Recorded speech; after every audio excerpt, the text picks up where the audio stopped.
గత వారం 20 తారీఖున ఆదివారం రోజు మదనపల్లి సబ్ కలెక్టర్ ఆఫీసులో ఏదైతే ఫైర్ జరిగిందో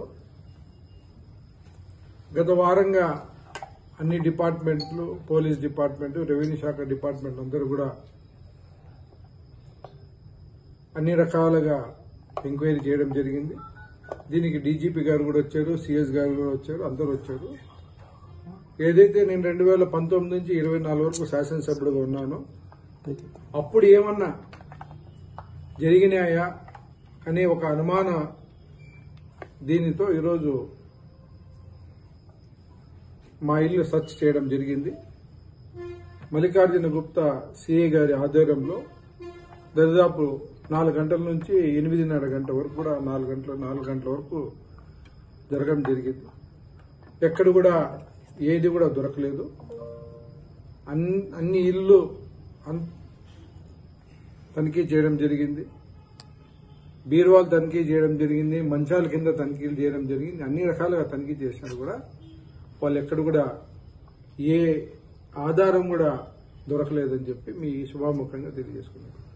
మీ అందరికి తెలిసిందే, ఎవరైతే ఇప్పుడు అన్ని ఛానల్స్, ఎల్లో మీడియాస్ అందరూ ఉన్నారో గత 5 సంవత్సరాలు నేను శాసనసభ్యుడిగా పనిచేశాను. నేను ఎలాంటి రాజకీయంగా చేశాను, నేను ఏం చేశాను అనేది మీ అందరికి తెలిసిందే. ఒక తెల్ల కాగితం మాదిరిగా నేను ఎక్కడ కూడా కానీ భూమి కబ్జాలు కానీ కరప్షన్ కానీ ఏది లేకుండా చేసిన వ్యక్తి. ఈరోజు వాళ్ళు వచ్చి మా ఇంటికి తనిఖీ చేస్తామంటే నేను నిన్న బెంగళూరు పోయినాను, శనివారం అనే రోజు. నిన్న రాత్రి నాకు 11 గంటలప్పుడు ఫోన్ చేసి మాకు ఏదో కొంతమంది దగ్గర నుంచి మాకు ఇన్ఫర్మేషన్ వచ్చింది సార్, మీరు కూడా 20TA కింద ఏదో చేశారని చెప్పి రికమెండేషన్ చేశారు, మీ ప్రాపర్టీలు కూడా ఉన్నాయని చెప్పి 2 టౌన్ సిఐ గారు చెప్పడం జరిగింది. దాని తర్వాత నేను డిఎస్పీ గారు కూడా మాట్లాడి, ఎస్పీ గారితో మాట్లాడి నాకు ఒక రోజు టైం ఇవ్వండి సార్, ఇల్లు ఎట్లా లాక్ ఉంది, మీరు వచ్చిన తర్వాతే మీ సమక్షంలో లాక్ ఓపెన్ చేసి చేస్తామని వాళ్ళు ఇక్కడే ఒక ఎస్ఐ గారిని కూడా 4 కానిస్టేబుల్ పెట్టారు. నేను 3:30 గంటకు 4 గంటలకు దాదాపు ఆ టైంకి వచ్చిన తర్వాత నేనే ఇల్లు తాళాలు ఓపెన్ చేసిన తర్వాత వాళ్ళు పూర్తిగా అన్ని రకాలుగా తనిఖీ చేయడం జరిగింది. ఈవెన్ దో సోఫాలు కూడా వదలలేదు, సోఫాల కింద కూడా తనిఖీ చేయడం జరిగింది. మీ అందరికి ఒకటే కోరేది ఏమంటే, ఎవరైతే ఇక్కడ మీడియా మిత్రులు ఉన్నారో వాస్తవం అవాస్తవం ఏముంది, నిజం ఏది అబద్ధమేమి, నీతి నిజాయితీకి ఏమనేది మీరు ముందుకు తీసుకొని పోయే కార్యక్రమం మీ చేతిలో ఉంది. ఇప్పుడు ఎవరో కొంతమంది ఆరోపణలు నాపైన చేశారని చెప్పి తనిఖీ చేయడం జరిగింది. దానికి ఎలాంటి అభ్యంతరం గాని ఎలాంటి బాధ గాని నాకు లేదు. ఎందుకంటే ఈ ప్రజాస్వామ్యంలో ప్రజలు నన్ను 5 సంవత్సరాలు శాసనసభ్యుడిగా తీర్పిచ్చారు కాబట్టి దానికోసం వాళ్ళు వచ్చి తీసుకోవడం జరిగింది.